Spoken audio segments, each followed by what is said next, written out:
রাজ্যে ক্ষমতার পালাবদল ঘটতেই এবার তার আঁচ গিয়ে পড়ল সরকারি প্রতীক এবং ভাস্কর্যে।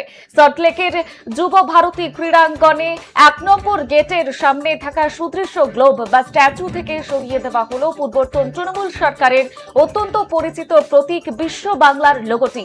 শনিবার সকাল থেকেই এই লোগো সরানোর কাজ শুরু হয়, যা ঘিরে সল্টলেক এবং সংলগ্ন রাজনৈতিক মহলে তীব্র চাঞ্চল্য ছড়িয়েছে। ২০১১ সালে রাজ্যে পরিবর্তনের পর তৎকালীন মুখ্যমন্ত্রী মমতা বন্দ্যোপাধ্যায়ের উদ্যোগে এবং নিজস্ব ভাবনায় তৈরি হয়েছিল বিশ্ব বাংলার এই লোগোটি। আর পরবর্তীতে যুব ভারতী ক্রীড়াঙ্গনের সংস্কারের পর স্টেডিয়ামের প্রধান প্রবেশদ্বারের সামনে একটি বিশাল গ্লোব এবং স্ট্যাচু তৈরি করে তাতে এই লোগোটি স্থাপন করা হয়।